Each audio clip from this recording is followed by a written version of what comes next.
The Kent School District Board meetings are held in public on the second and fourth Wednesdays of the month at 7 p.m. at the Administration Center in accordance to the Washington State Open Public Meetings Act. Regular meetings include presentations and reports dealing with district operations, as well as time set aside for public comment. Now, here are your Kent School District Board of Directors. Welcome to tonight's board meeting. You got quiet before I got a chance to use my gavel. I'd like to call this meeting to order. I've asked Austin Freeman to lead us in the flag salute, so would you please stand?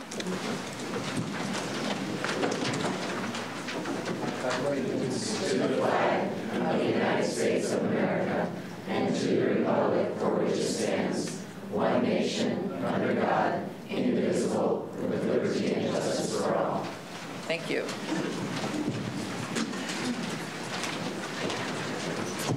Welcome to our meeting. Russ Hanscom will not be in attendance. His absence is unexcused. This is a meeting of the board which is held in public to comply with the Open Public Meetings Act. We allow opportunity for public comment later in the agenda. If you would like to address the board, fill out a card that's located on the back table. It's a white card with blue trim around it, and bring it up to the dais at any point in time. If you wish to speak to an agenda item, please indicate on the card, and your name will be called at that portion of the agenda. You will have 3 minutes. Dr. Watts, are there any changes to the agenda? President Brewer, members of the board, Ms. Halley. 2 supplemental personnel reports. Please note they were added to the consent agenda, and printed copies are before you on the dais. Also, there are 2 contract change orders for inclusive education that were added for board approval. We need a motion to add the supplemental personnel reports to the consent agenda and the 2 inclusive education contract change orders to the agenda for approval. I so move. Do we have a second? I'll second that. Any discussion or questions? All right, all those in favor of the motion to add the supplemental personnel reports to the consent agenda and the 2 inclusive education contract change orders to the agenda for approval, please say aye. Aye. All those opposed? Moving right into the 2.0 reorganization of the Board of Directors and the election of officers. As per policy 1210, an oral roll call vote of all members of the board is required for the election of board officers, and a majority vote of all the members of the board is required for any person to be elected or selected for such positions. Do we have nominations for the board president? Yes, I would like to nominate Ms. Maya Van Godasalam. Do we have a second? I second that. Are there any other nominations? Not hearing any, I will close the nominations. Debbie, what is your vote for president? Aye. Agda? Aye. Maya? Aye. Chair votes aye. So Maya Van Godasalam is president effective July 1 for 2017-18 school year. We now have nominations for the board vice president. I would like to nominate Director Debbie Strauss. Do we have a second? I'll second that. Do you accept that? I didn't ask Maya. But Wait a minute, I was supposed to ask. Yes. Yes, I would accept. Okay, thank you. Are there other nominations? Not hearing any, I will close the nominations. Debbie, what is your vote for vice president? Aye. Agda? Aye. Maya? Aye. Chair votes aye. So Debbie Strauss is vice president effective July 1 for 2017-18 school year. We need nominations now for the legislative representative. I'd like to nominate Agda Bouchard. Do we have a second? I'll second that. All right. Do we have any other nominations? Not hearing any, I will close nominations. Debbie, what is your vote for legislative representative? Want to ask her if she wants to do it first? Oh. I'll do it. Okay, thanks. Sorry. I vote aye. Agda? Aye. Maya? Aye. Chair votes aye. So Agda Burchard is legislative representative effective July 1 for the 2017-18 school year. So moving on to 2.02, Dr. Watts, you have a recognition of board officers. Yes, I'm going to remain at my seat and take a personal point of privilege to, I know in all humility, you don't necessarily always feel comfortable when people share kind words, and I think we need to get used to that. We know we need to improve in many areas. We also know that we are successfully preparing all students for their futures, and until all means each and every, our work is never done. I want to take this time to personally, first of all, to thank each and every one of you for the opportunity to serve in a role that I believe is only made more vital as a result of team members who are here as a part of Team KSD in our broader community. I asked you when I accepted your appointment, and the question that was simple and profound: would you like to be a team of 5 + 1 or a team of 6? And that was a thoughtful question, and I saw some eyebrows being raised, and the reality is that our goal is that we will not always agree, we will not always share the same thought, but a team is defined as a group of individuals who have a shared purpose, a shared goal, and a common vision.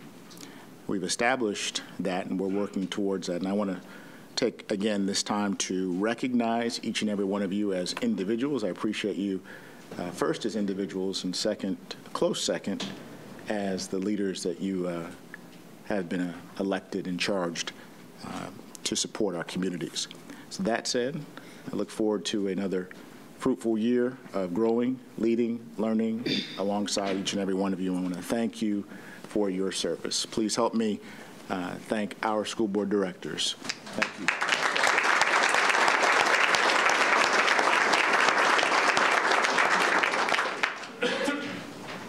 Moving on to 3.0 presentation, we have summer school programs. Dr. Millicent Borshade, Chief School Improvement Officer, will present a summary of the 2017 summer program offerings. And Dr. Mann, sorry. There we are. Okay. President DeBruler, members of the board, Superintendent Watts, and Ms. Hawley. Every year at this time, we try to do our best to put together an amazing series of offerings for summer school.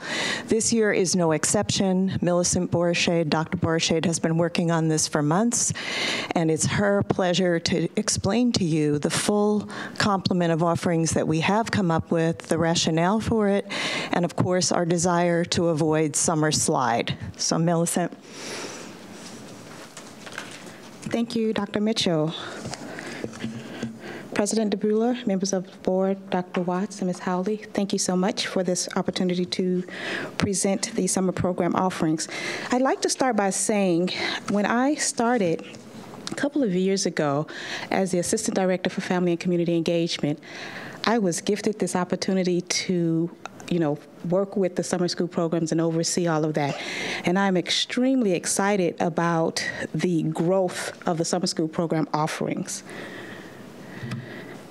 So our district goal, as you know, is to prepare all students to be college and career ready by raising the academic and social emotional learning bar and closing the pre-K 16 gap to students and achievement and college completion. Our intended audience for this is students who are in 3rd grade who scored below standards on the Winter iReady, our credit recovery program for students who need to recover credits, and school-based programs are decided by principals. So, in 2015, just to present the history of it, we had 16 programs at the elementary level. We had 4 programs at the middle school and then we had 2 programs at the high school level. In 2016, just last summer, we had 21 programs at the elementary level. We had 4 programs at the middle school level, and then we had 3 programs at the high school level.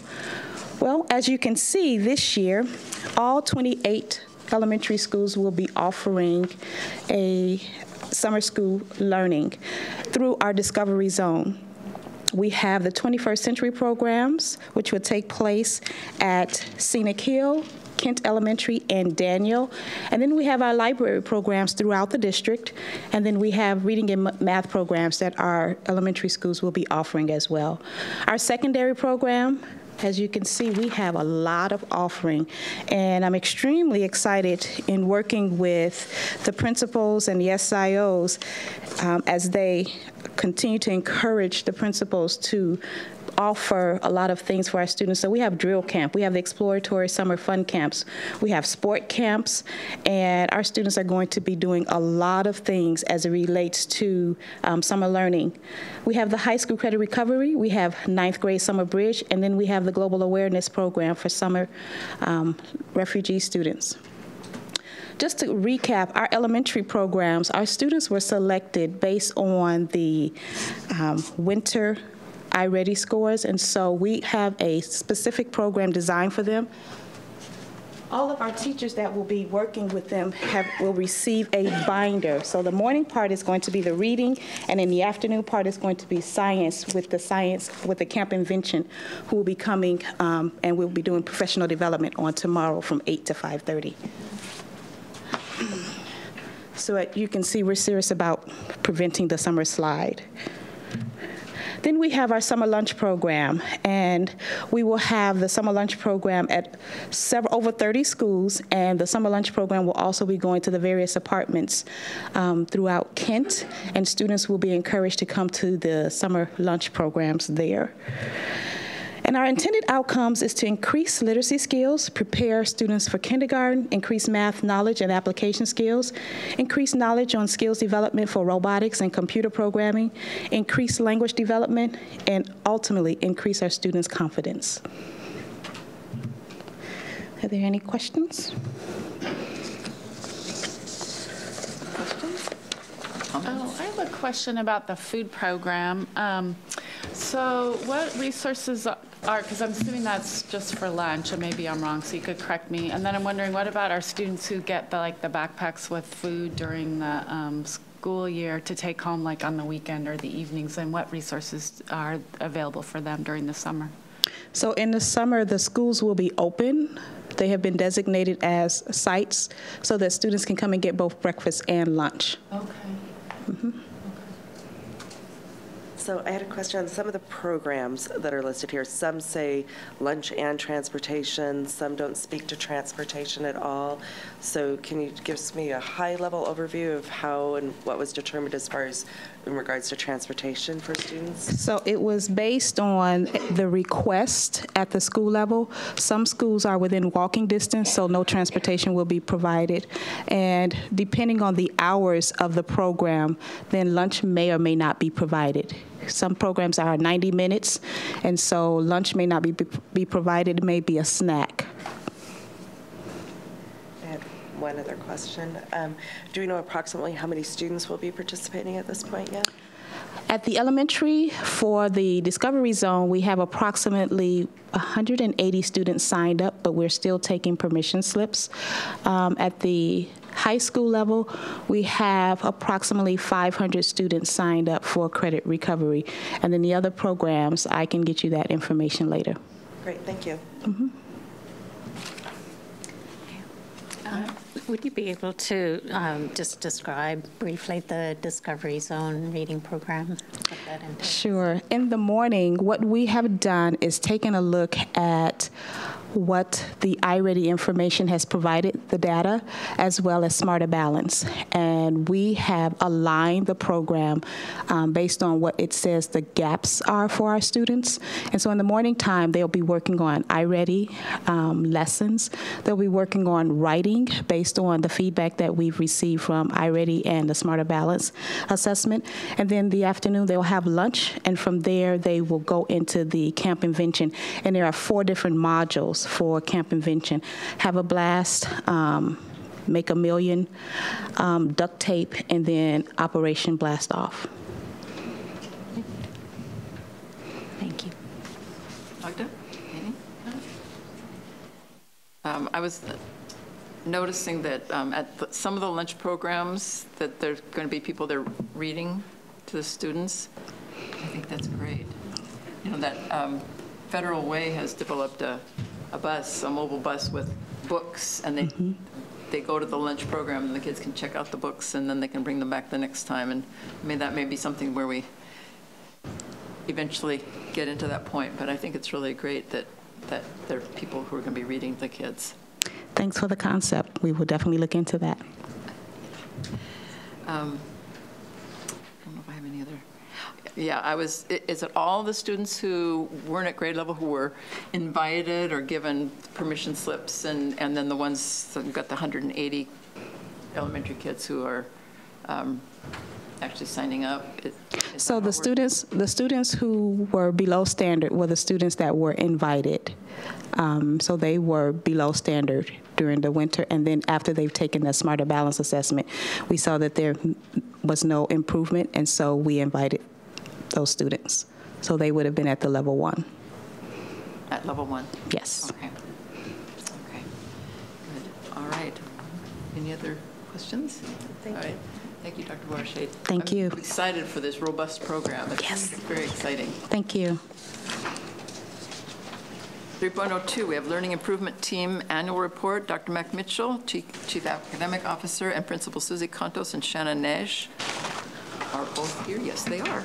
Right. We'll provide an overview for the Learning Improvement Team. Sandra Murray, who has worked a lot on this project, is going to pass out to you our instructional framework and our some of the artifacts from the presentation that you may want to read afterwards. The instructional framework, you might remember, you've seen before. It is the basis of everything we do in the classrooms as we try to change the interactions in the classroom between teachers and students to bring in more high-impact results. So now let me get started. So President DeBruler, members of the board, Superintendent Watts, and Ms. Hawley. Normally, at this time of year, we do a big presentation on what used to be the DST, which is now the Learning Improvement Team. Earlier this year, we did 3 different presentations to you. One on Cohort 1 schools only, our most struggling schools. Then Cohort 2, there are 8 schools there. And then the rest of the schools, Cohort 3, was sort of a nice culmination. This is a report only on the interventions that we took and the implementations that we made. We are not able tonight to give you data because the state data is still incomplete.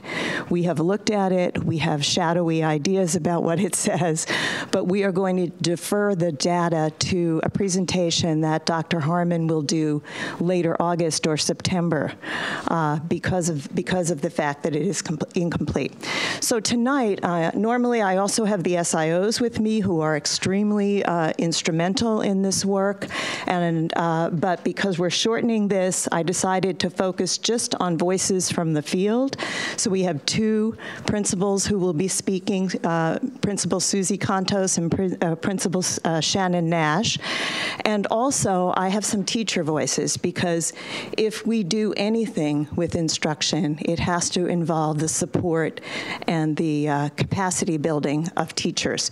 So we have a couple of clips from teachers out in the field talking about what they learned. Okay. Oops.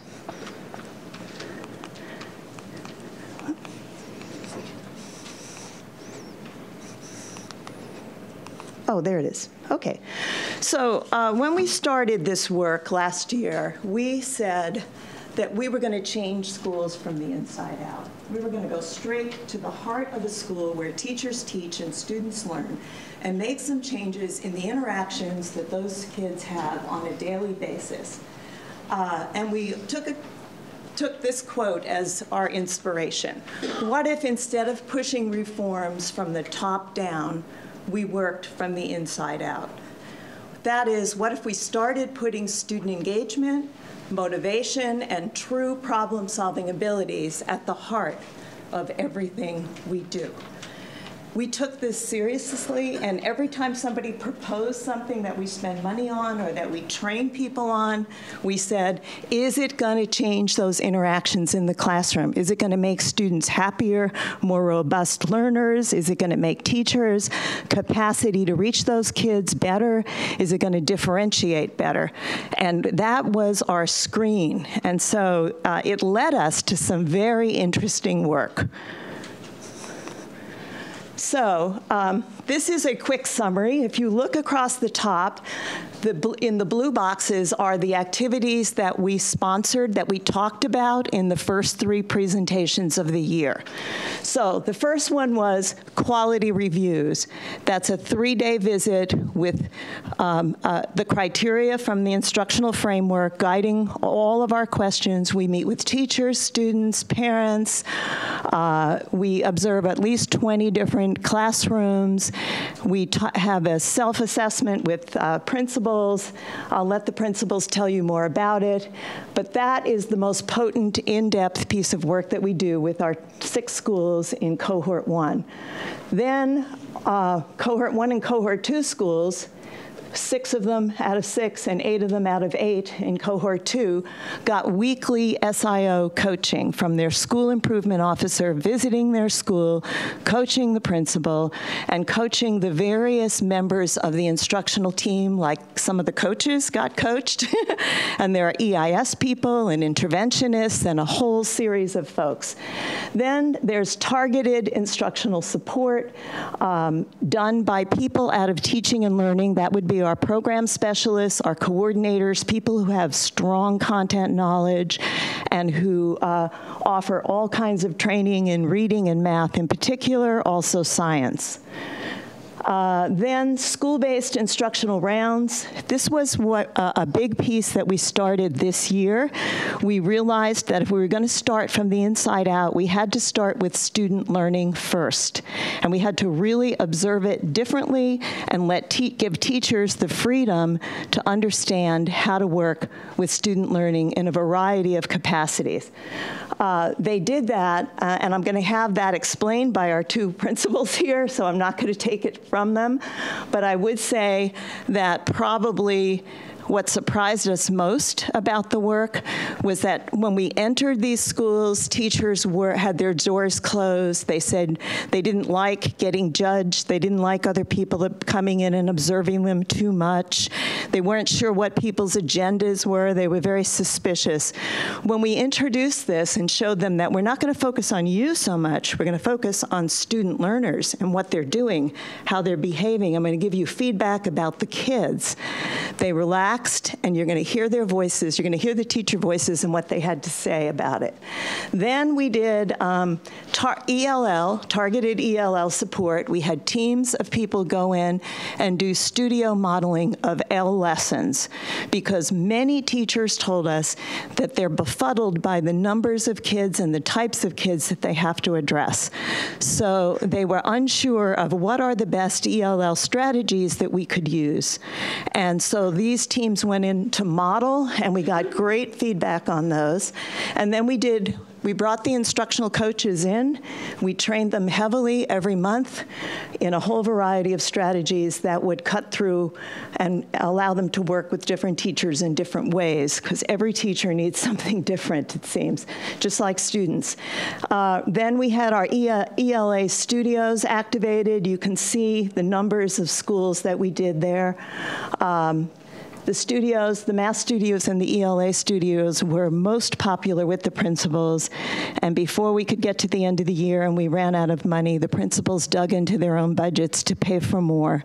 They said it's the one thing that when we go into classrooms after a studio has been modeled, we see amazing changes in teacher behavior. The teachers who attended that studio did amazing work. And then we have our teacher newsletter. We decided decided we really needed to reach teachers more directly, and they were asking us about what are the most promising things you see going on in these 42 schools that belong to Kent School District.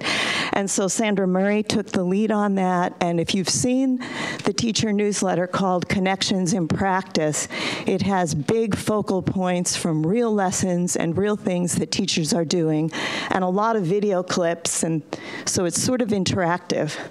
The readership on that, it goes up every time we publish, so I think we're approaching almost 40% of the teachers right now. We just started with 0 this year, so that's pretty good. These are the schools, of course, in cohort 1, 2, and 3. They haven't changed, but many of you heard me say that we were focusing in on instruction, that we had done a lot with materials and curriculum, but our real problem was instruction. When we did the quality reviews on the 6 most struggling schools, I zeroed in on the framework section that had to do with instruction, and this was the rating that we got. So I wanted you to see the red boxes mean that the instruction was very low. And this is on you can see 1 is beginning, 2 is developing, 3 is established, and 4 is exemplary. So you can see that we had problems with instruction in these 6 schools, and these are the 6 schools that are in cohort 1. Going across the top, are those different teachers? Those are, I'm so glad you asked. That's why I thought somebody might ask that, and that's why I passed out the framework. If you go to page 4 of the framework, just quickly with me, and look for now at 3G, 3H, and 3I.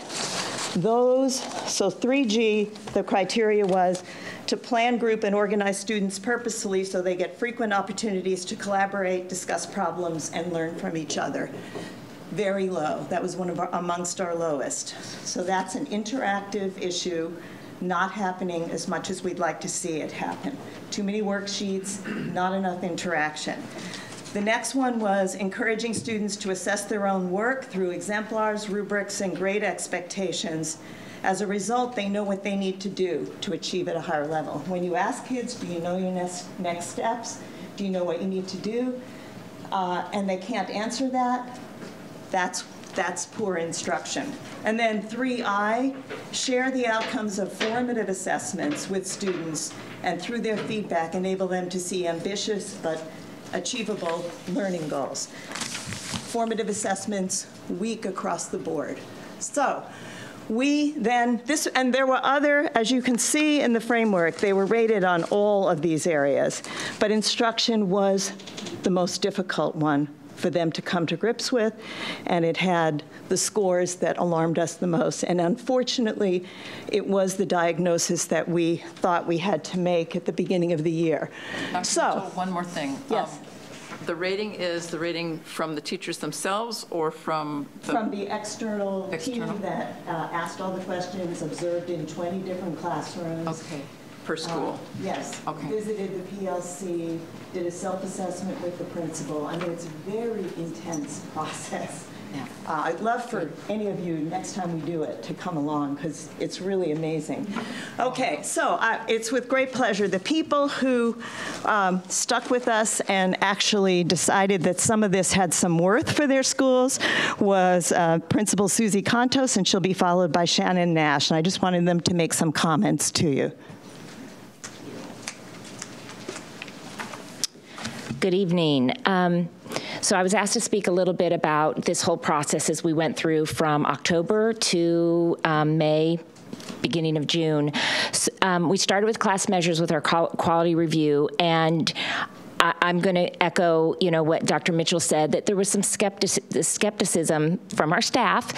Here comes someone from the outside coming in, and they're going to judge our school, and As we worked through the process, however, beginning with the self-assessment with the leadership team, it started off in a positive way because the self-assessment was not just about me sitting in my office and carrying this self-assessment out. It was handed all to my leadership team, and each kind of partner or group divided the self-assessment, and they each took a part of it. And so it was actually a leadership team meeting where we kind of delegated it out to each other, and then we met back. Everybody did their part and met, and so right there at the beginning, they saw that they had a voice, which I thought was helpful for the team. And then that word gets spread to teachers in the classroom as well. So it's where part of this was already voiced to the staff. When class measures came, they stayed. So they were there for 2 full days, and full days from 7 o'clock until 5. And so they got embedded into the school day. They got to know the staff. They got to know the kids. They had, discussions in the office and watched the parents come in and out. So it was they really understood by the end of the 48 hours, they understood our school climate. They understood the context of how we function day in and day out. So that was positive as well. And then during that time, it wasn't just about them sitting and taking notes and we get this final report at the end when they leave our school. We literally got immediate feedback throughout the 2 days. So that was very powerful. So we would go out, we would observe for 15 minutes, and then we would come back and get immediate feedback. And it wasn't class measures telling us what they saw. It was actually us taking part in that. So and the 2 stems were, when was student learning most powerful or most effective, and when could student learning be more effective, or for whom could student learning be more effective. So it was these small nuggets that we were able to leave with, and that immediate feedback. So we could kind of feel where it was going throughout the day, which was really positive as well. Got our report, and then right then we had the support, because the question that was asked by one of my classroom teachers, part of my leadership team, was, now what? So are you going to leave? And we don't know what to do with all of this. And so we signed up for that next step, which was the action planning. And the action planning was positive in the sense that we spent a small amount of time looking at our data. And the thing that I really liked about that is we know our data, right? Like, my teachers know our data, I know our data.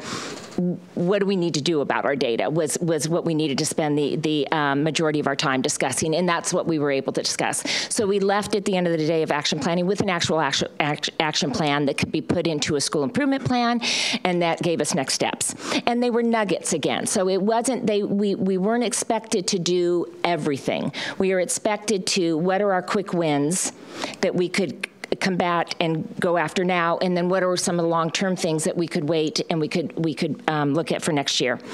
Then we got to our instructional rounds, which was essentially what class measures did when they were in the building, and what we did is just implement that as our daily practice. I had a pilot group of teachers. That's how I started it. Over half my teachers wanted to be a part of it because they saw that it was not threatening, and I want my colleagues to see me, and I want to see my colleagues. Like, it was amazing how the positive feedback was, I finally get to see my colleagues teach. I finally get to understand what happens in 2nd grade when I'm a 3rd grade teacher. I finally get to see what my kids need in 4th grade as a 3rd grade teacher. So that vertical alignment and that vertical articulation and collaboration was wonderful. So we did that in a revolving kind of cycle so that we could move kind of cohorts through. We got that started, and that's something that we are going to start from day 1 next year. So the plan is that is embedded in our professional development days, that release time for teachers, and embedded into my fund, my building funds, my title funds, so that we can cover that for our teachers, that supplemental professional development. The part that was very powerful as well was that shared leadership of the instructional rounds. So the instructional rounds let us walk away with nuggets. It's immediate feedback for teachers, and I don't have to be a part of it. As a matter of fact, after the first couple times, we trained the staff, and then they took it over, and people led it. And it was amazing to listen to people give each other feedback. So teachers literally gave their colleagues, their friends, the people they eat lunch with every day. They gave them professional feedback, and the dialogue was pretty amazing in terms of, I mean, we talked about student learning in ways that I've never heard us talk about student learning before, so it was very powerful. And I'm going to hand it over to Ms. Nash. Good evening. Thank you for the opportunity to share. Being charged with being a Cohort 1 school has been challenging, but I think the school-based instructional rounds is going to be the springboard for us getting better at getting better. Like, I'll echo what Susie said about the resistance in the beginning. Due to previous years, the DST teams coming in, 12, 13 people from district office in suits coming in and not really understanding why or what the purpose was. This allows for colleagues to go into one another's, their peers' classrooms, give feedback, and shift the lens in which they look. So our placement in the classrooms is different. We are not even looking at the teacher. We're looking at the students. I had one math teacher come in and say, oh, they're not even here to watch me, so I'm good. And so it was really cute to hear that. And so the angst was not there for teachers. To watch them practice with one another, giving feedback to each other, was impressive, and it was fun. And the vulnerability that everyone demonstrated was evident, and it gave everybody a feeling of, we're in this together. It's allowing us to utilize this as our core for our work for next year. It's going to be the center of our professional development, as well as for our instructional practice and getting better.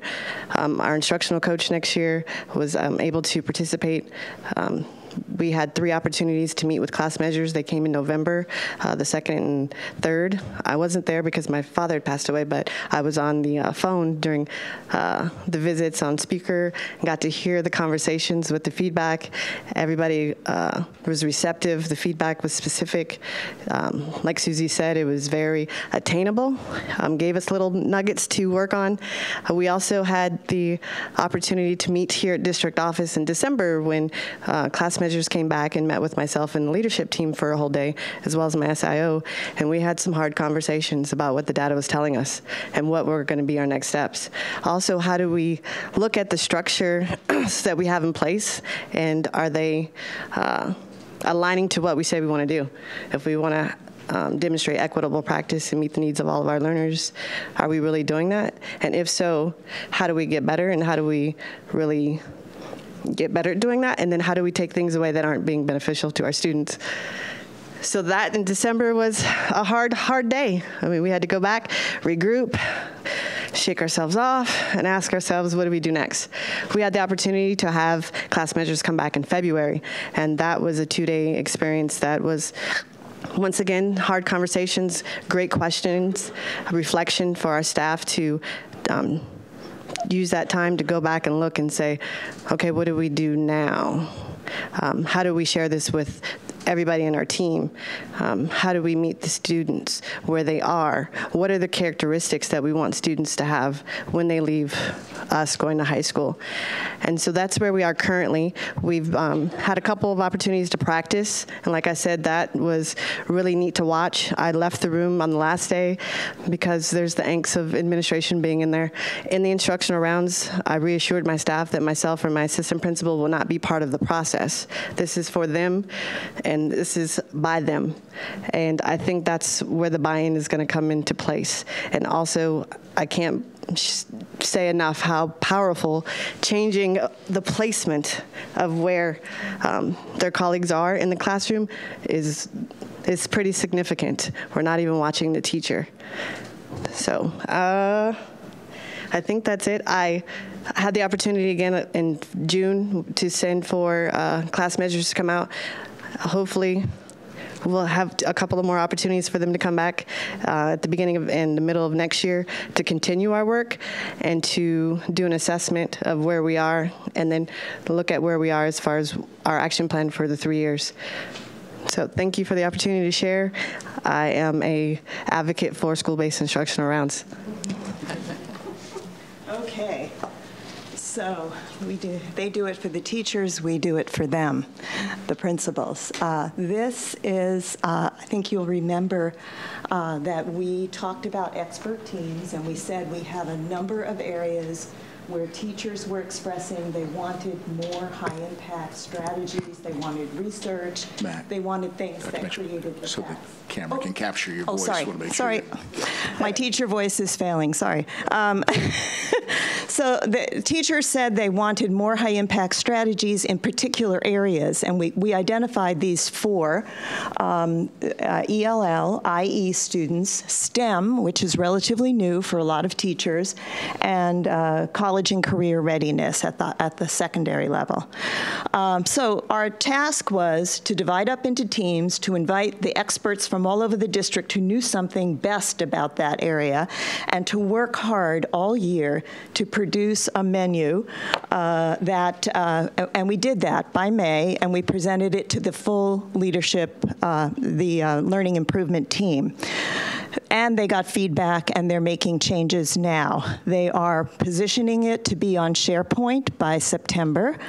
And so what we did, because it's not totally positioned, is we gave you the still shots, and in your leisure, I mean, I urge you to read through this, because the work that they're doing, looking at research and really studying the effect size of what is worth really imitating and using with kids and what is not, is phenomenal work that they've done. So this is, for example, this is just a page, a sample page from IE. You could see that they adopted the universal design for learning, and this is multiple means of representing action and expression and engagement for kids, particularly powerful with IE kids. This is going to go far, and of course it's based on universal design, which means that you have to design things so that individuals can actually use them, and you always think about multiple needs when you do that, and it's very similar to what we do in the classroom with kids. So it comes out of the architectural world. And then that's just a sample, and this is a sample from the STEM expert team. They decided to promote equity in STEM education. Why?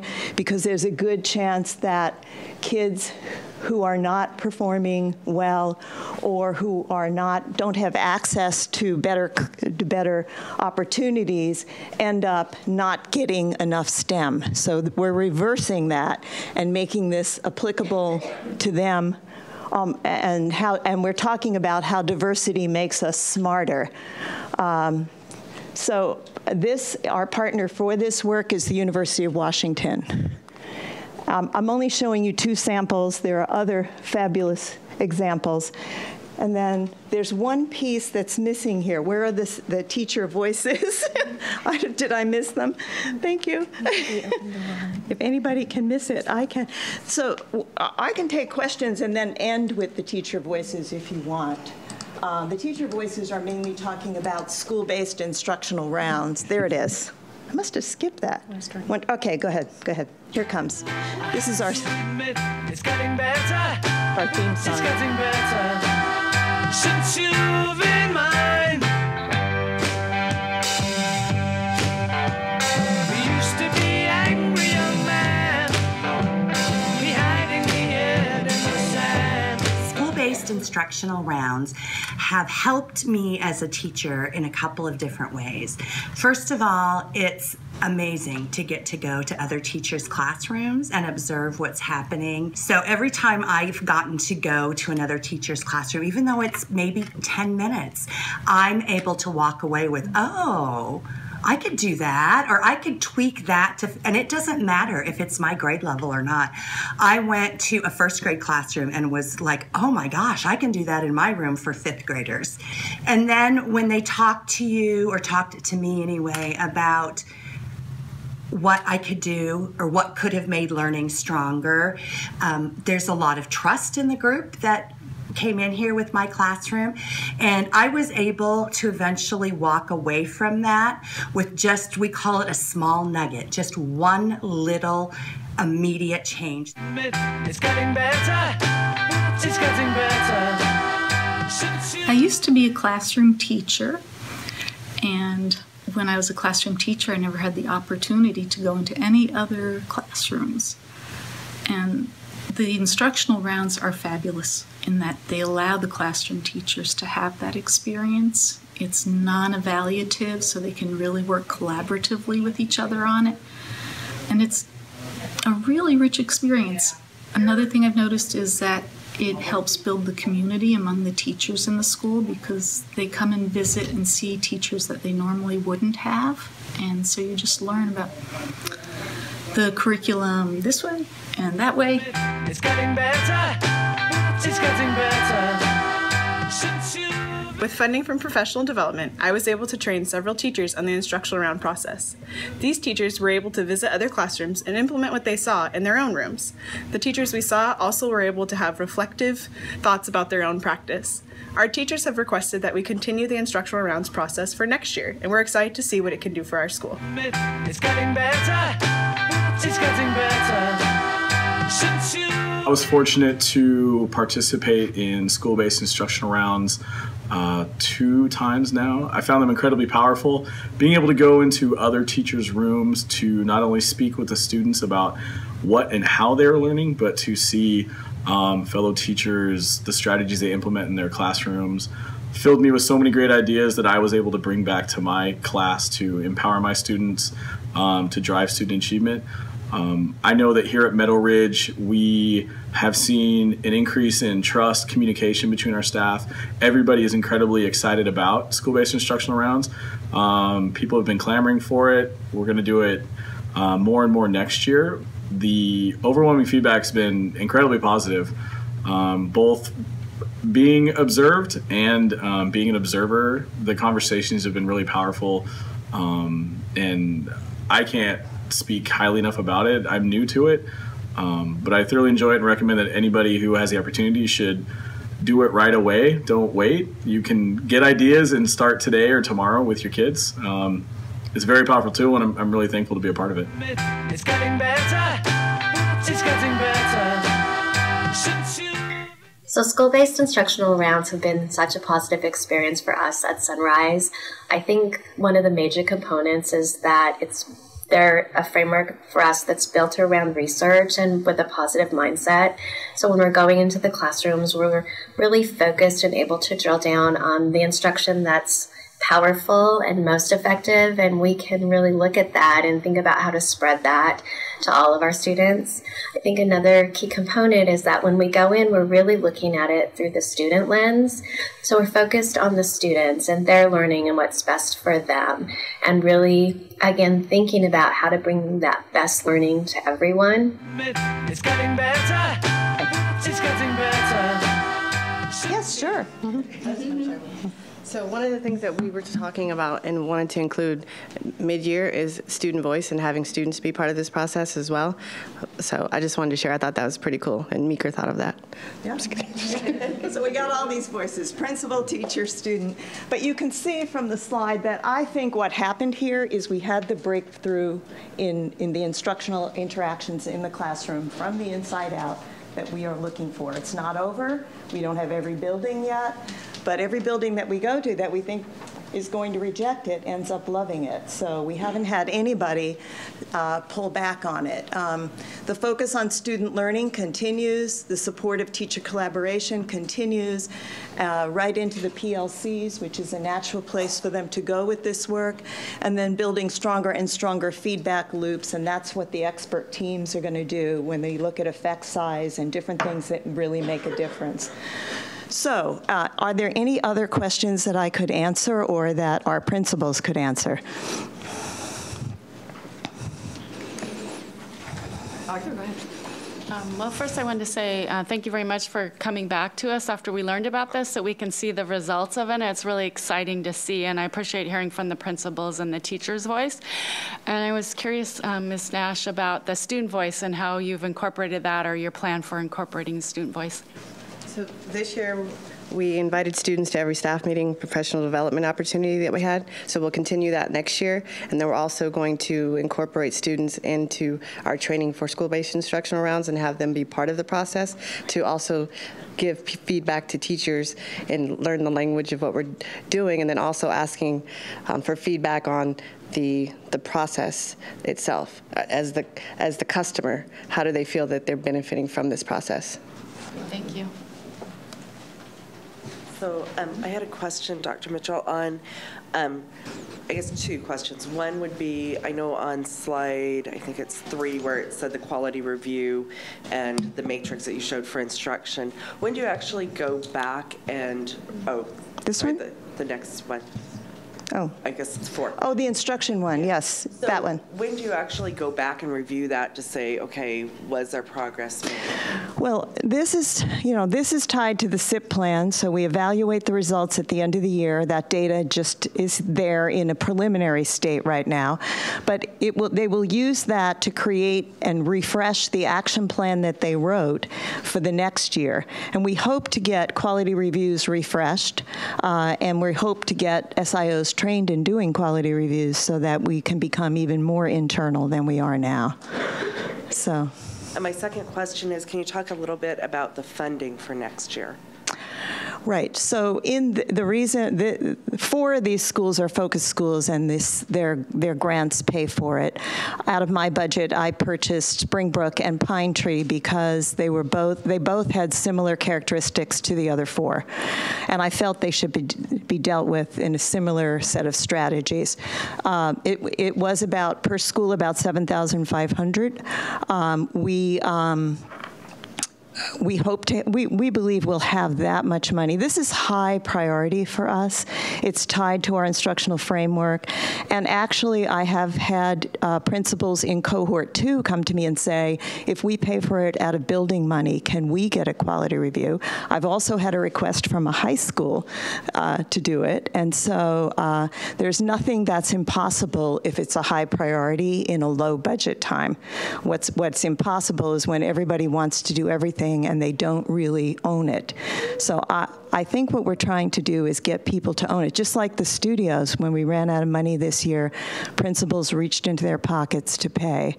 And they're doing that again in our plans for next year. So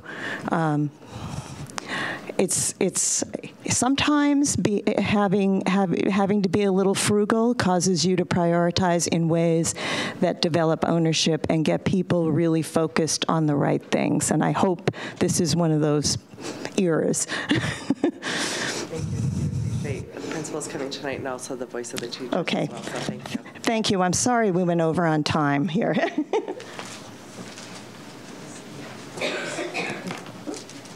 All right, moving on to 4.0, discussion and approval. 4.01, we need a motion to approve the 3-year superintendent contract for Dr. Calvin Watts, effective July 1, 2017 through June 30th, 2020. I so move. Do we have a second? I'll second that. Do we have any discussion or questions? Well, maybe for the audience benefit, it'd be useful to just share a little bit about our evaluation process, and that we as a board did evaluate Dr. Watts and used data that we looked at and metrics that were set and aligned with the strategic goals that we have, and provided him with feedback around strengths and areas of improvement. Thank you, Magda. Any other comments? I would just like to thank Dr. Watts for one of the reasons the board does have the opportunity. A contract can only be 3 years, and at the end, if we appreciate the superintendent, generally we would roll the contract an additional year, and we did roll his contract for an additional year to continue it to be a 3-year. So I do want to say thank you for the work that you're doing. We know we've got a lot more to do, but we do appreciate what you've done so far. Thank you. Yes. Thank you.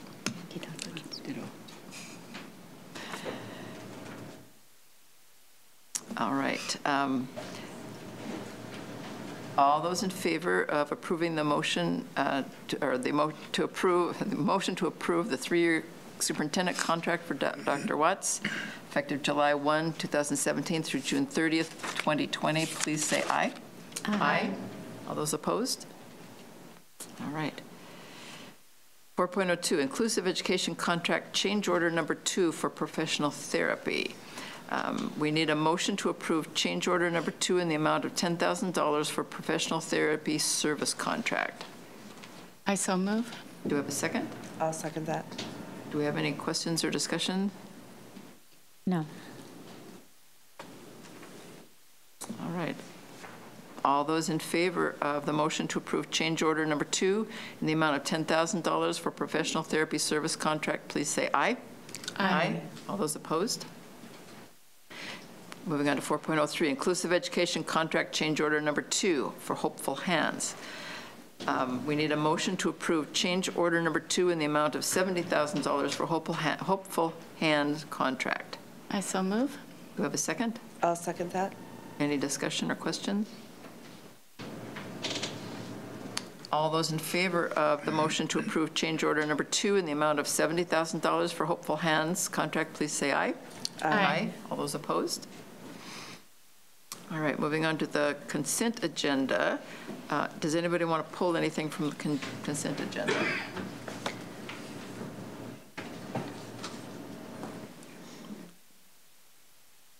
I did have one. I actually want to pull the travel. Where are we? Number 511. And 5.07. Did you 5.07? Yes, please. All right. So we need a motion to approve the consent agenda minus 5.07 and 5.11. I so move. Do we have a second? I'll second that. All those in favor, please say aye. Aye. Aye. All those opposed?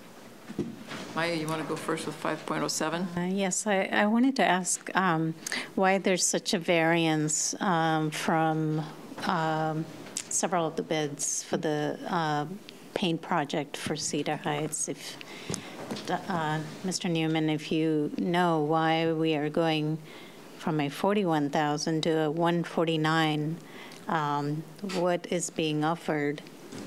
So the specifications are written for the project, and each of the contractors receive those same specifications, go through a walkthrough of what the project will be, and these are bids that are sealed bids, and so each of them decide which number they believe they need to receive to do the work, and so in our low bid, this is the one that fits that requirement.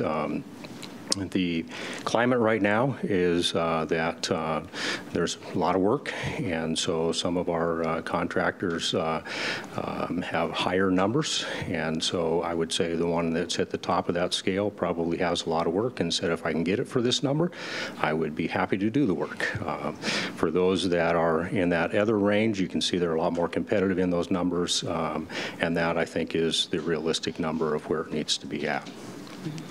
Where it says not a responsive bid, is that because they didn't fill out like the bid bond at the top? They didn't actually put something in, they didn't complete the... There are pieces that were missing from those non-responsive bids, right? Okay. Or that one non-responsive bid. All right. Okay. Thank you. Thank you, Mr. Newman. And 5.11. Thank you, Israel. Thank you. They don't have enough chaperones listed. They've got 2 chaperones, 2 adults for 40 students. Yeah, those are estimated numbers there, so that's not taking place until the fall. So it really depends on the turnout. And so those are just estimated numbers. So when they do get the numbers, so all the approval forms in terms of the number of chaperones, costs, et cetera, will also be approved.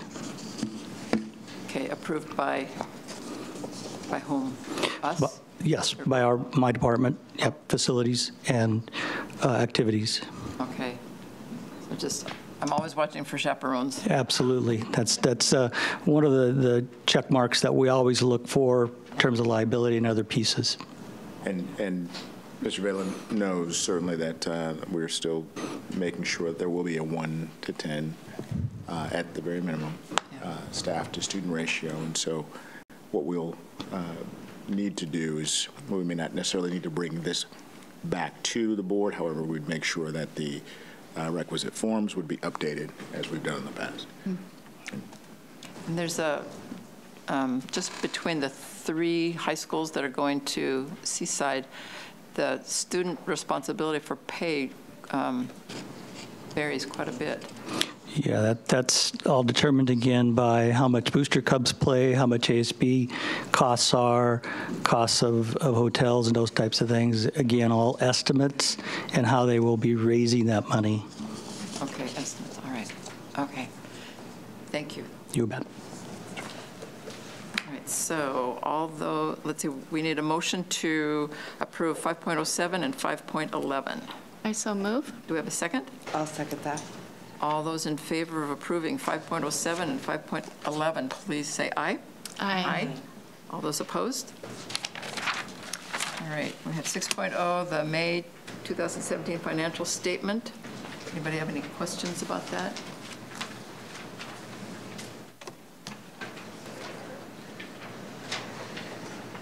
(6.02) General Fund Object of Expenditure Report for May.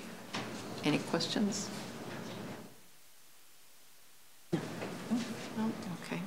All right, moving on. Communication from the audience. I don't see any cards.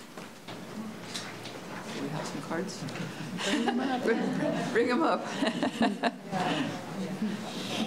I wondered where they were. Thank you very much. Thank you.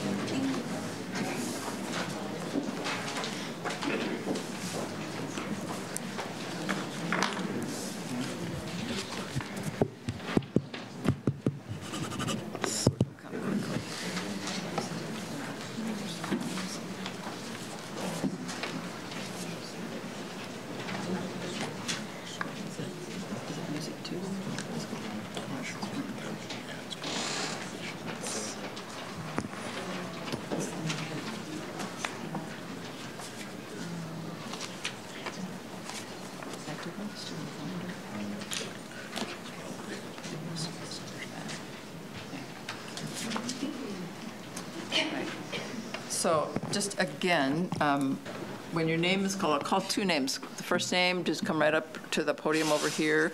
The second name, you just know that you're on deck and you'll be up next, so just be ready. I apologize ahead of time for mispronouncing any names. I'll try my best. Again, you have 3 minutes to speak. Because we have a lot of people, we really want to try to hold you accountable for those 3 minutes. Please address issues and not individual people. All right, so, dear Shalaha Rose Reed, did I do that? Did I massacre that? Tell me, when you get there, tell me what your name is. And Belaine D'Ambrosio is on deck. All right, so hello, my name is Rose Reed.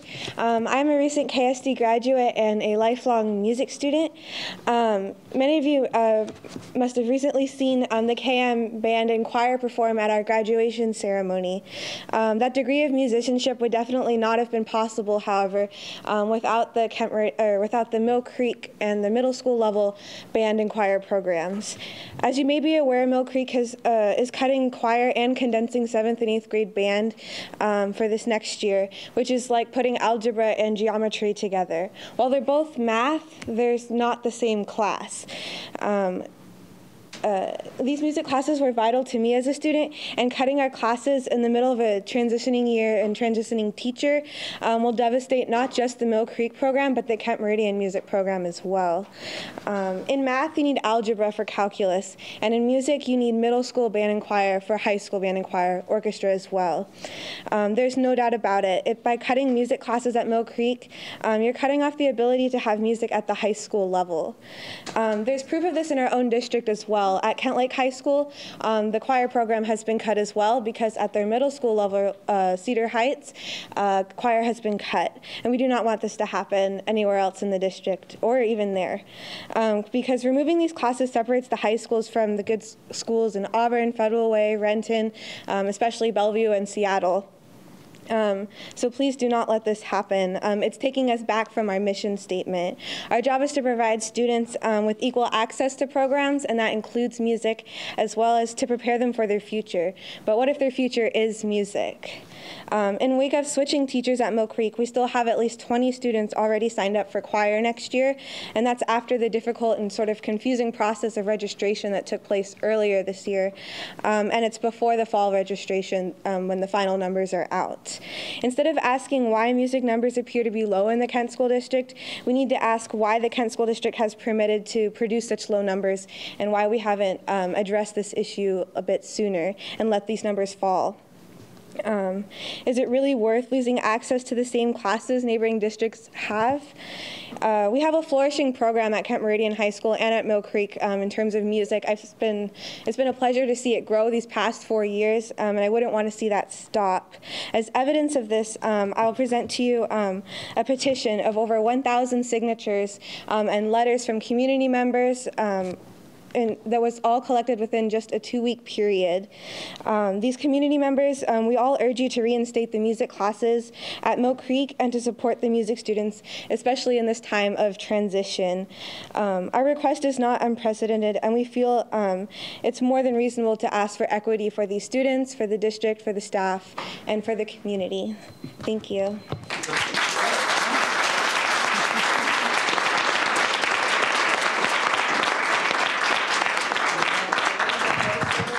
Ambrosio's on deck. Dr. Watts and board members, good evening. My name is Valaine D'Ambrosio, and I want to express the benefits of having music programs in our school. My sons have continued to benefit from their Kent School District music education. For that, we are grateful. Kent School District's motto is successfully preparing all students for their futures. Music, then, has to be part of this success since the positive benefits of exposure to music education has been proven studies after studies. Here are a few examples of the benefits of music education taken from the Children's Music Workshop. Music helps develop brain areas involved in language and reasoning. Kids learn to think creatively and to solve problems. Music teaches them to be empathetic towards the other people of cultures. Music performances enhances teamwork, skills, and discipline. Students who study the arts are more successful on standardized tests such as the SAT. They also achieve higher grades in high school. Isn't this what we all want for our students? I believe you and I have the same goals. Not only is there an academic correlation, but music is also a positive outlet for self-expression, especially during these teenage years. It is a way for the kids to express themselves. Self-esteem is a byproduct of this self-expression. I could almost see the writing on the wall, slowly cut out music programs here and there, eventually eliminating it altogether. Yes, there are schools that do not include music as part of their curriculum, but this is not the kind of school we want for our community. The positive benefits and the correlation between music and academics are undeniable and worth the investments for our students. Why would such a beneficial program be eliminated or reduced? I attended the band and orchestra concert at Mill Creek Middle School 2 weeks ago. Mr. Rauch has done an outstanding job cultivating the music program there. His presence will be greatly missed. The music program at Mill Creek is thriving. I was in awe watching and listening to the students from many cultures playing to one united pieces. As I sat and watched the performance, I found myself wondering, if not at the schools, where would many of these fine, talented students get the exposure of music? Mill Creek is one of the most diverse middle schools in Washington State, with 70% of its students on free and reduced lunch. Without the opportunity of learning music in our public schools, such as Mill Creek, please tell me, where would they receive the power of music? YouTube is not the same. Certainly, paying for private lessons will not be an option for many of the families. In the Kent School District Blueprint, one of the core values is equity. It means that all students have equal access to quality staff, courses, activities, and resources on their individual needs. This is about music opportunities. Many of us here tonight have supported our teachers through strikes, pass levies for our school district, pay our taxes, but in many levels we don't have a say to how it is spent. If there's a will, there's a way. The students have the will to learn to play beautiful music, and you have the way, the door to equal education and opportunities our students have the right to. Please bring back the full music programs to its full potential and give next year's music teachers the full opportunity to maintain and build the program. Thank you for your time. Thank you.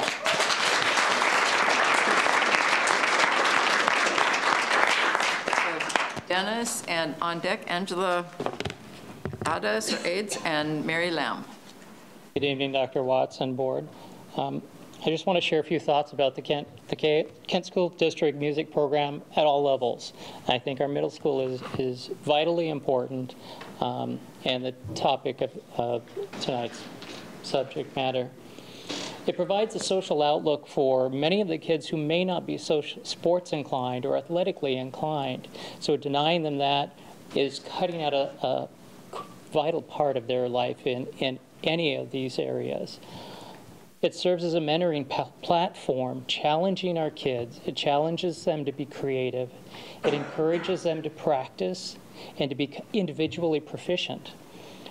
It teaches them to work cooperatively in groups and in teams, and it provides them a sense of accomplishment. Playing an instrument is hard work. It builds confidence and self-esteem in a number of areas that they'll carry on throughout their life. With instruments costing in the thousands of dollars, for many, the KSD music program is the only avenue or opportunity that they have to learn how to use an instrument or experience it or even have the opportunity to try. Concerns in graduating rates may be a driver in trying to give some kids additional opportunities to earn high school credits. But I would challenge that by saying your music students tend to be goal-oriented, dedicated higher achievers. You have students that are part of jazz band, for example, who attend a 6:30 a.m. class every day, where attendance is the driving marker. Being a minute late impacts their overall grade. I'm not a morning person. 6 a.m. is very difficult for me to be productive right out the door. So I commend them for that. Setting limits on the number of students that can attend choir and music is really preventing our kids from having equal access. Limiting it to one or a few schools does so further demographically. Lowering the bar for all of our students in order to serve the individual needs of a few will hurt everyone in the long run. We need to offer learning opportunities that challenge and reward our kids at all levels. KM has the fastest growing music program in the district, and by cutting the middle school program at Mill Creek, we're scuttling that program and creating a deficit there. Music is a universal language, and it crosses all boundaries. It brings people together. Thank you. Thank you.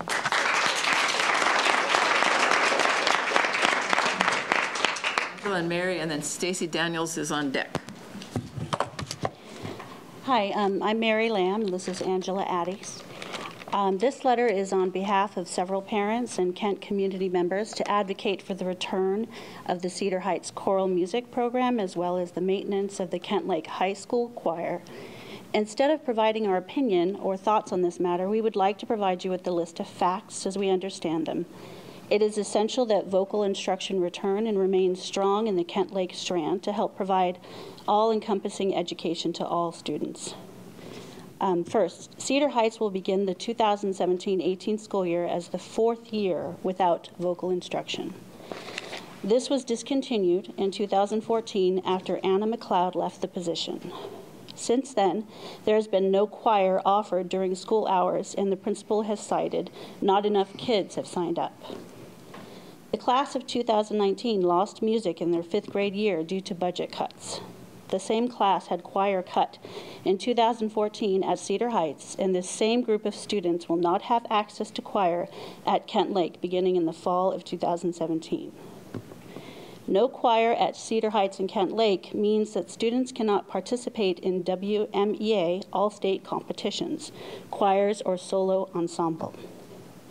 No WMEA means that students cannot participate in statewide events that can lead to national events. It also can impact scholarship opportunities for those who would like to pursue a musical career. The elementary feeder schools into Cedar Heights have strong choirs that are built by parent and teacher volunteers on their own before or after school time. The numbers in these choirs are high. It appears that STEM courses, students having to take 2 math or English courses, are impacting their ability to participate in the arts. Cedar Heights having 6 periods rather than 7 may be a part of the problem with access. Musical students are having to choose a specific activity, band, orchestra, or choir, instead of finding a creative way to allow students to do more than one. This limits the ability to sign up and as a result impacts numbers. Cedar Heights principal noted that if 30 or more students signed up, they would reinstate choir. A petition was gathered with 30+ names during spring of 2017. If the school personnel were to make this a priority, the class would be filled. For example, better promotion, less elective choices, creative scheduling, promoting its importance and being excited to build it. Some Cedar Heights students this year signed up for musical theater and it was canceled. Instead, they were put into classes they did not want, like ceramics, cooking, and teacher's assistant.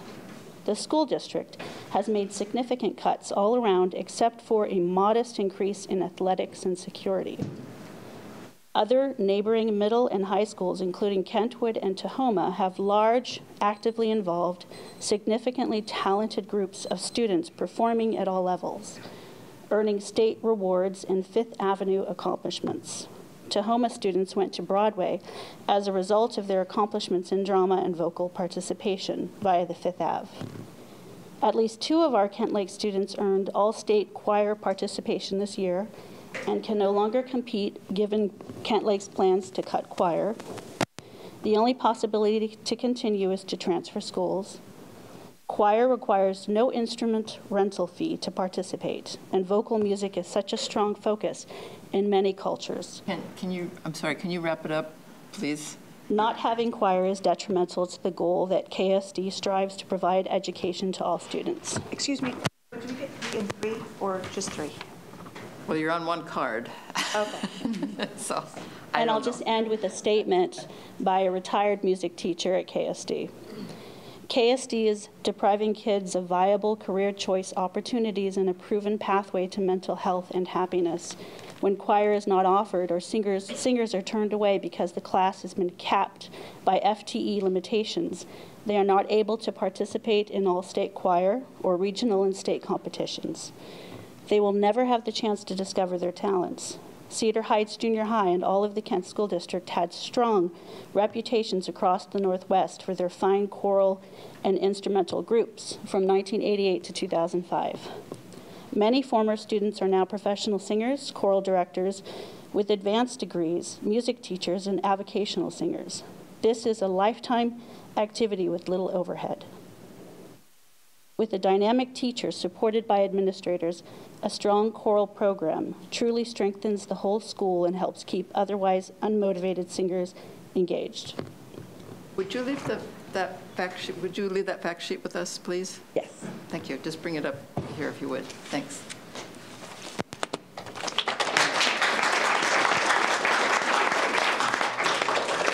Casey Daniels is up, and Sandra Weiser's on deck.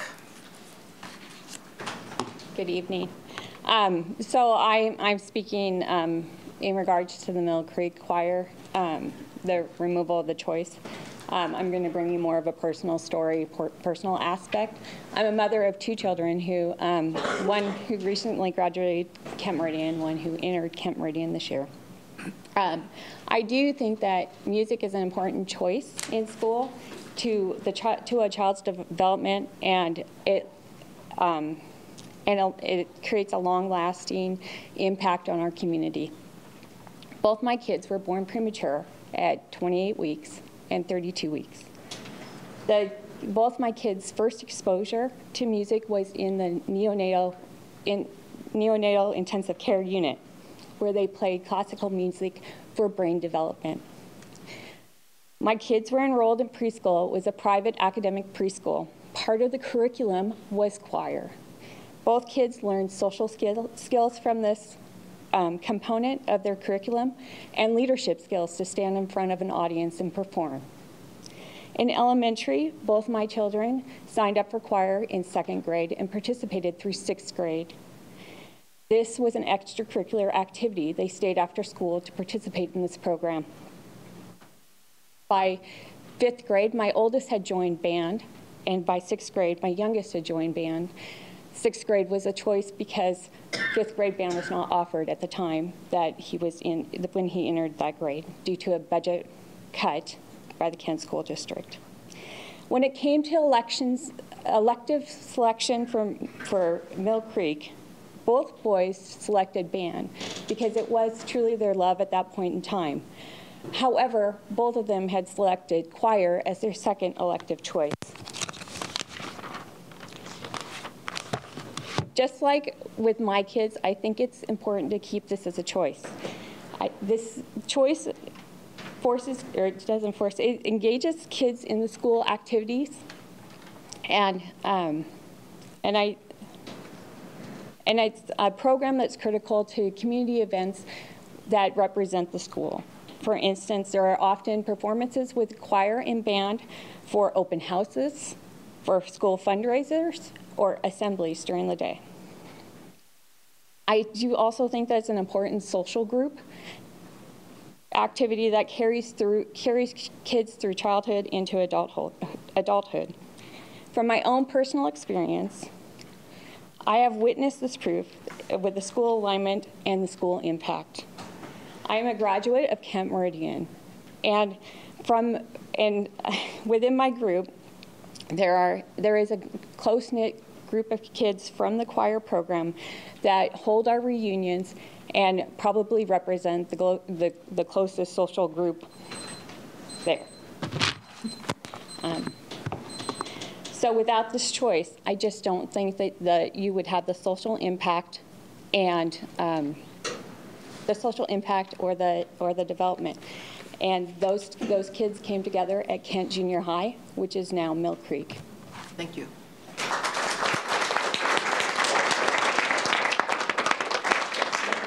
Supervisor is up, and Ruben Ortega is on deck.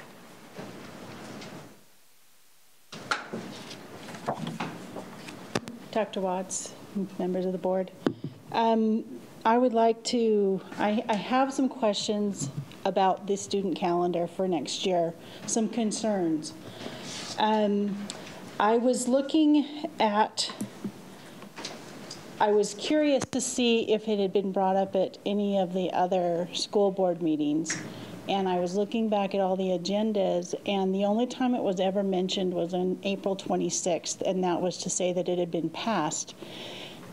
There had been no information passed out to the families of the students to let them know that this was being considered. And some of the issues are concerning, like the elementary schools are getting out at 4 o'clock in the afternoon, which puts them off the buses after 4, anywhere from 4 to 4:30, and it's dark in the middle of winter at that time, and they're walking home. That is a safety issue. Taking off 2 hours early every Wednesday, that's a concern. What are we supposed to do with childcare? If we have jobs, that means that parents have to rearrange their work schedules. That's an issue that has been brought up. If we're adding time to the days, are we adding more recreational time for the children to be kids, not to make them sit for 25, 30 minutes longer during the day when they're dead tired and want to go home. Kids turn off. I've worked in 3 or 4 different school districts around this country, and they turn off at a certain time, and if you keep them past that time, or you don't give them enough breaks to where they can let off steam and be kids and not be programmed constantly with their learning, they don't learn as well. And so you need to let them have the time to de-stress. Us as adults need to have time to de-stress. That's why when you have a job, you get a 30-minute lunch and 2 20-minute breaks, because you cannot sit for 7-8 hours learning. You need to de-stress and just let your mind relax. Also, another concern is the amount of days that are being taken off, that the kids are not in school, that are being added to their summer break. If we cut out President's Week, if we need a break, do a 4-day weekend. They don't need that whole week off. It just adds extra time during the summer when they are tired of being at school for that long and need the break for the summer. And parents have things planned for their families, and when they don't get out of school till the end of June, that kind of limits the activities that your families can plan for the summer. Thank you. Thank you.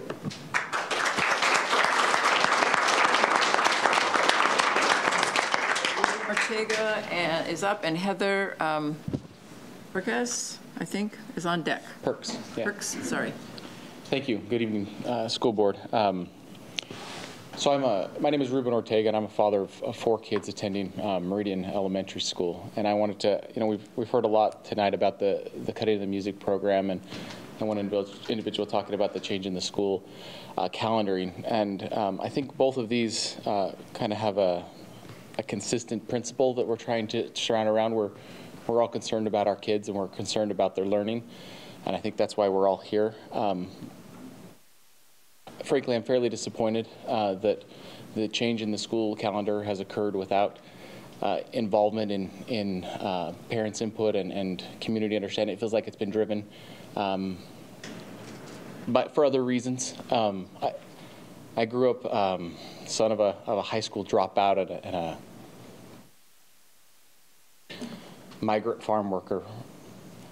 And I know the value that comes from education. And I know the value that comes from an education and a community that works together rather than separately.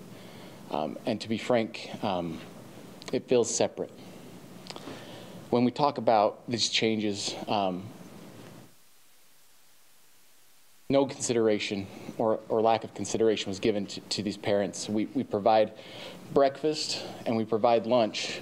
So we're worried about the kids getting fed, but what about when they come home to an empty house, or their parents are spending so much extra on daycare that they can't provide them dinner?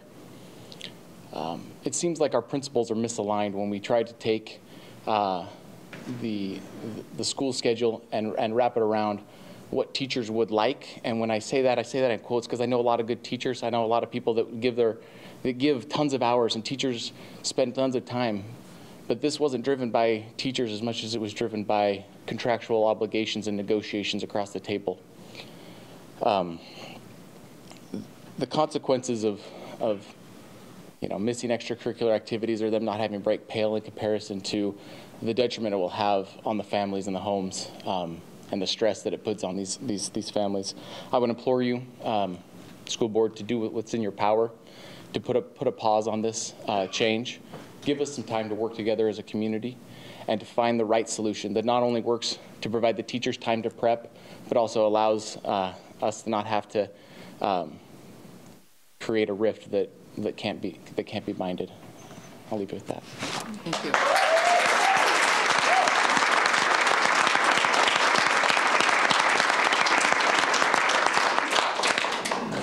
So Heather, and then Jennifer Pesiada.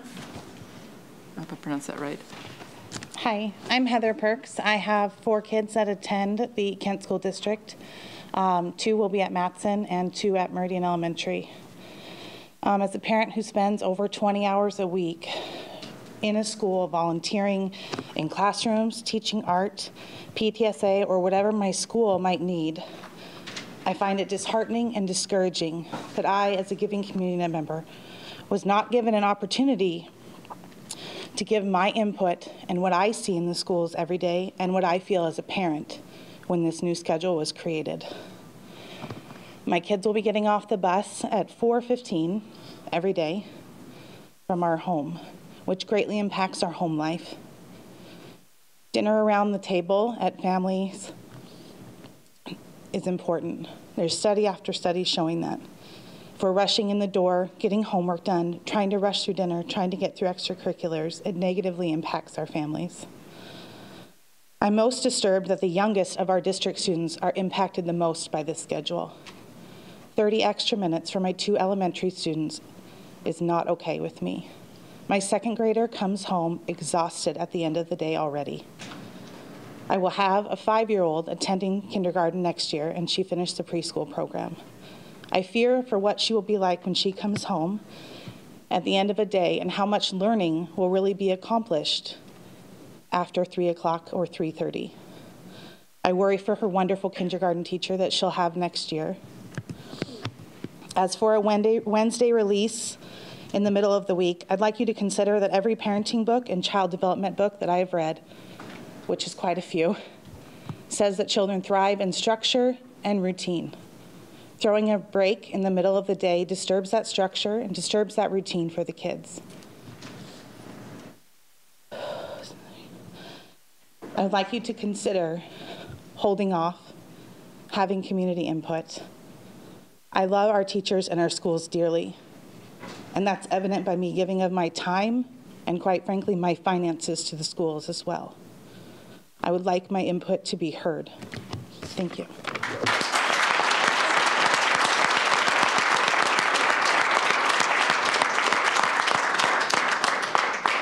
Jennifer is up, and Robin Ramsey is on deck. Hi, good evening. I, too, am speaking to the bell schedule. I am greatly dissatisfied with the way that you guys have decided to make the schedule for the elementary students. I have students ranging from college, 1 in the Marines, 1 in high school, and 1 in elementary school. My elementary schooler will get out of school at 3:55. Certain parts of the year, she will need a flashlight to walk from her door, from her classroom to her school bus, and another one to walk home from the school bus. From November 6th through January 13th of this last school year, it was dark by 4 p.m. and didn't start getting light or start getting dark later than 4:30 until the middle of January. You may say, well, they're out of school for part of that time. That doesn't matter. What about the time that they're not? That is a safety issue. We have predators out there. That is not okay. It is dark, and these children should not be walking home in that time. And not all parents can be at home to make sure that their children get home from the bus safely. Another thing is that, as others have mentioned, the decreased attention and increased fatigue and lethargy of students at this age in the later afternoons. I, too, have been a parent-teacher in the classrooms, in the schools. I have watched these students, and the behavior students tend to have bigger behavior problems towards the end of the day, which then deflects from my students' learning. I don't feel that that's fair to any of those students, because you're causing and you're allowing for a situation to occur where a student can now be in more trouble than they would have been if they would have just gone home and been able to just have a break. 32 minutes extra a day at an elementary school level ends up being an extra 40 minutes a week by the time you take away the 2-hour break on Wednesdays. 5 minutes a day at the high school level ends up being an hour and 35 minutes taken away from them. They're getting a whopping 25 hours or 25 minutes. Where's the 26 hours that I saw on the flyer? The math that I do does not correlate with the math that is on that flyer. I would really like that to go out to the community, because as far as I'm concerned, the math I did, my high school student as a junior loses almost 53 hours for the school year. There's no extra instructional time there, so I would really like to see that. I also have concerns about taking away opportunities for children to just simply be able to decompress. As a nurse, as a parent who has watched children grow from many ages, I have seen my children after school, and I know when they come home and they are completely stressed out, they've had a bad day, and they just need some time to be a kid. We put so much emphasis on grow up fast in this day and era. These children need a chance to be a child. I myself am curious what's going to happen to after-school activities such as track, basketball, volleyball, those kinds of things that now they can't even begin until after 4 o'clock. This is a concern for those students as well. And I also have a question as far as how it's going to affect attendance when I pull my student Mondays and Tuesdays early, because she has other extracurricular activities that are just as important to her and her well-balanced life, besides an extra 30 minutes at the end of the day. Can you please reevaluate this schedule? As others have asked, maybe consider this and allow for input from the rest of the community, but definitely please look at how this impacts our elementary students. Thank you.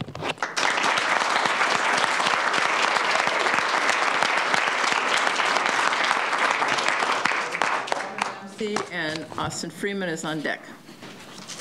20 days before we were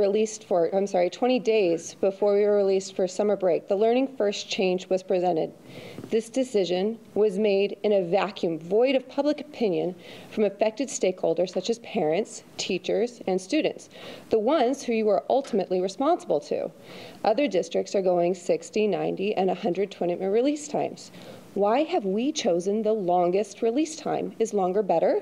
Do you have data to back that up? How will we be able to hold you accountable to ensure the benefits to KSD outweigh the private costs that all of us, our teachers and our students, have had to bear? How are we going to avoid wasting these shorter days, as it is often the case in middle school and high school? Teacher, student, and parent feedback that we've received over the last 2 weeks of polling as many teachers frantically as possible have said that the shorter release days, their late start days, are basically a wash. If you are a science teacher, there's no way that you can set up, get out of lab, and take down in the amount of time that they're given in a late start day. Now they have 35 of those in their schedule. Not all essential learning takes place in school. In fact, some of the most important learning takes place in the home, where parents can instruct and spend time with their children, where children can be active, play, be creative, and explore their own interests on their own time. This is also the time that all sports take place, not just that are sponsored by the schools, but our choice sports. The law of diminishing returns is never stronger than that with a child's attention span. Do not take this valuable instructional time at the cost of our families. What help and training is going to be provided to those that are teaching 5-year-olds on how to keep their attention span at an ample state for 7 hours? How does adding a Wednesday early release improve Friday truancy, as was said at the last school board meeting? What are the changes in truancy for the Wednesday districts? What about a Monday choice? PLC.org promoted 6 different effective setups, each using different strategies. Some had Wednesdays, some had Mondays, and some still had Fridays. A governing board in business wouldn't dream of changing strategic direction for a company with just a catchy slogan and a poster. And yet, that is what we've been given and expected to accept. We deserve better. If you have data and thoughtful studies explaining the choices, we would readily consider them. But in the absence of data, we can't help but feel that this is thrown together haphazardly. Still this morning, I met with teachers that still don't know how their sports programs are going to be affected next year. And the teachers don't know how that collaboration time will be used effectively. This program was presented without adequate teacher and community involvement. The programs or challenges it presents deserve more than 20 days at the end of the school year to fix properly. Kent School District is one of the largest school districts in Washington. It deserves more than a one-page handout printout. Take a year, research and reach out. Publish facts and solutions, not mandates and give us problems. Our students deserve a collaborative effort between the teachers, the districts, and our families. A true community and collaborative effort. After all, aren't we all just trying to find out a better way to collaborate? Thank you.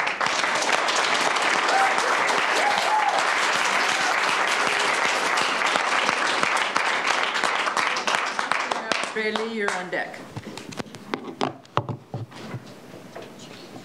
President Brewer, members of the school board, and Dr. Watts. I'm Austin Freeman, and this next year I will be a junior at Kent Ridge High School, and I'm here tonight to publicly testify against, as a student, against this Learning First schedule. Now, the actual concept is strong.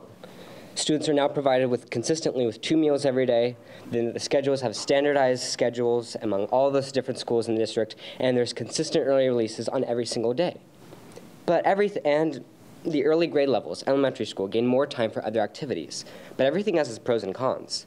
If you do the math, as other parents have noted, high schoolers will lose 100 minutes or more depending on the number of the days in the week. High schoolers, under this new plan, will lose 100 minutes or more of classroom instructional time.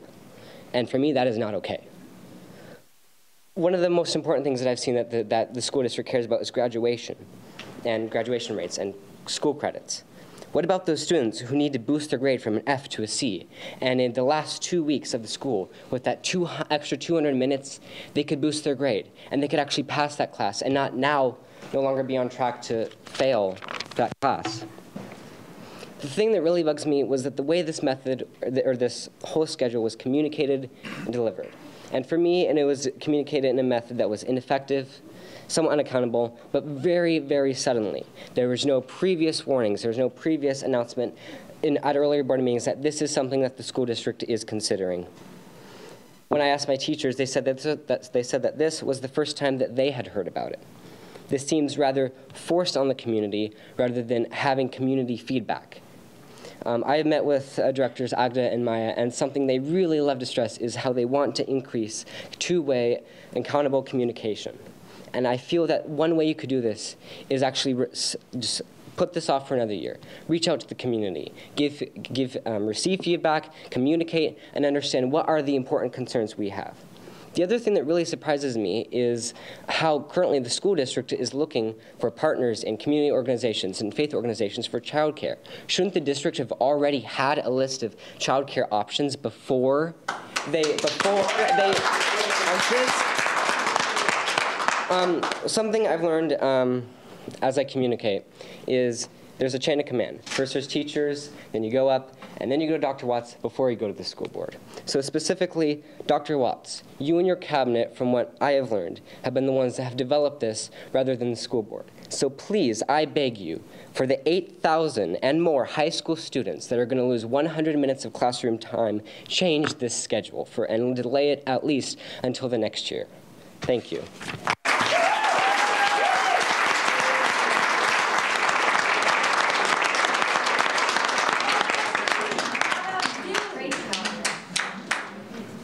And Ray, you're up. Good evening, Dr. Watts, School Board. Boy, as I sit here tonight, what races through my mind is no matter how it seems that we change and get better, it always seems like we're on this merry-go-round. We go around and around and around. I remember back in after the economic slump back in 2008, one of the first things to go in the Kent School District was the music program. And over time, it came back. We, as a district, are dependent upon our community in partnership with the district passing bonds and levies. One of the reasons that this district passes so many bonds and levies is because generally the community is happy with the education that their students receive. Had it been made known at an earlier date that KSD was considering cutting the music program once again, maybe that latest bond, maybe that latest levy might not have passed. You see a lot unhappy people here tonight.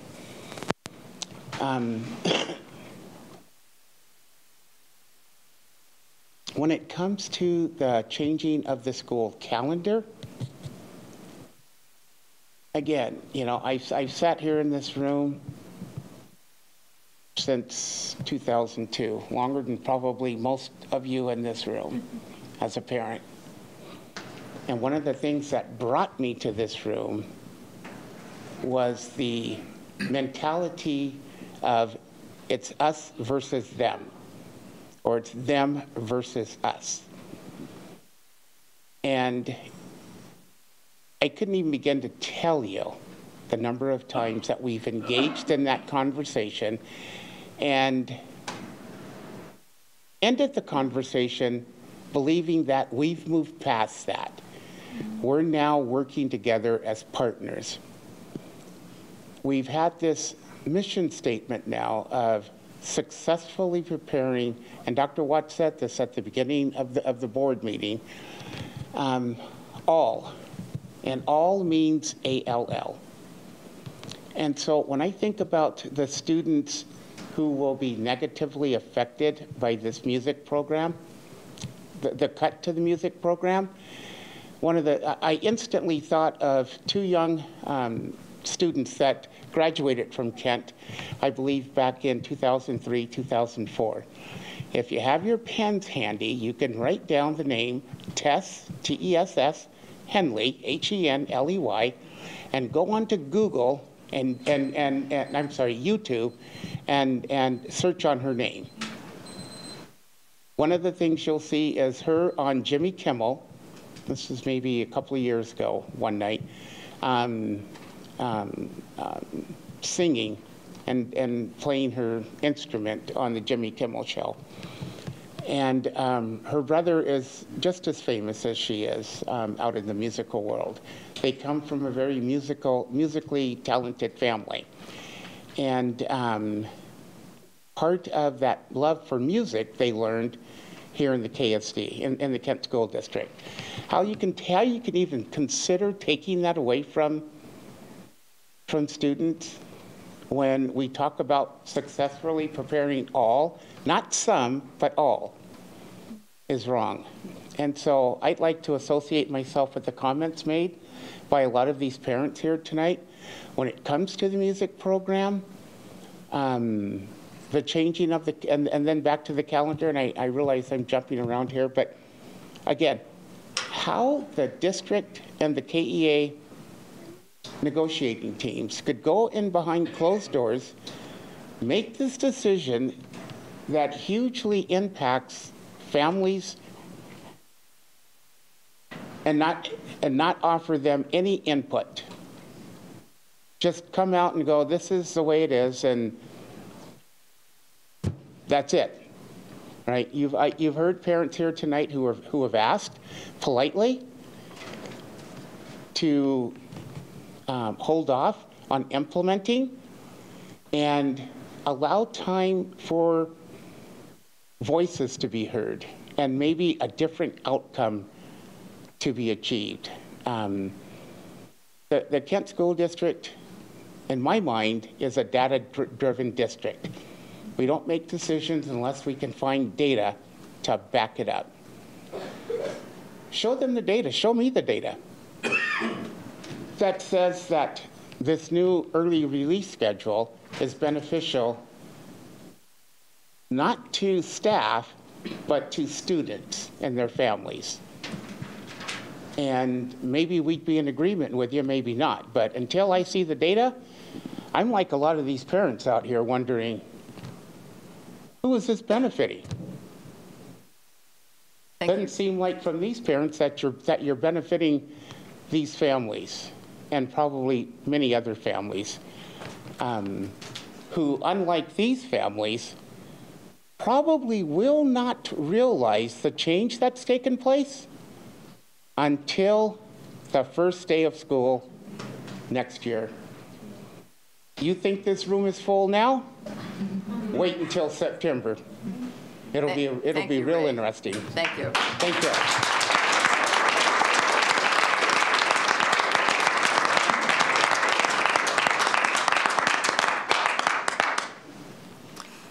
All right, moving on to superintendent's report.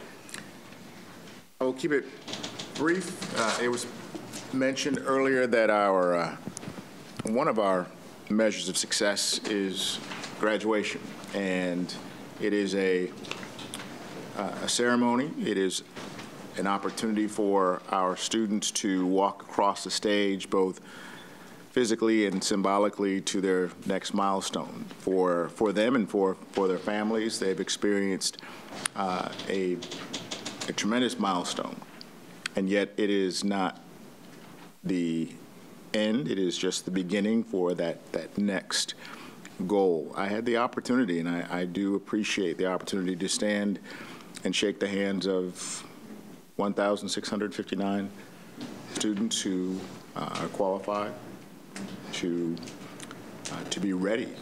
And the goal is that they are successfully prepared for their futures. I will say that 8 for 8 in terms of our comprehensive high schools, only a few slips on the stage. No one fell, and that is most important, as we've talked about safety first. And the reality is shaking their hands and saying congratulations. That's comforting. It's congratulatory. What we also realize is that there were principals of our elementary schools, middle schools who were present there, which sends the message that graduation rate and graduation itself does not just begin when a student enters 9th grade. It begins when a student enters pre-K and certainly kindergarten, as we have a K-12 environment. As a matter of fact, our incoming kindergarten students are better known as the class of 2030. And that is not lost on me, that our mission statement, successfully preparing all students for their futures, we need to make sure that we are preparing them not for our future, but for theirs. And for that, I have fond memories of this graduation and look forward to many more. That concludes my report. Thank you. Thank you, Dr. Watts. Somebody want to start? I guess I can. So I also wanted to say thank you to everyone who put all the effort into the graduations. It's always a wonderful time of the year to be able to celebrate with our families and our students the graduation. I also wanted to take a point of personal privilege and thank Karen for this past year as for being our board president. Having sat in that seat a couple of times, I know that there is extra work that falls on the president, and I do appreciate her work and effort this year. Thanks, so Debbie. thank you. And that concludes my report. I wanted to share how pleased I was to see that many of our schools were continuing the tradition of the high school graduates going back to their feeder elementary schools and walking the halls and modeling for the elementary students what the goal of your K-12 education is and going on to other things. And then secondly, I want to say how excited I was when I drove by where the new Covington Elementary is being built today and saw the ground all leveled out there and digging happening. And it's just really exciting knowing that we'll soon have a new school thanks to everyone who approved the bond for our students in the Covington area. Ma'am?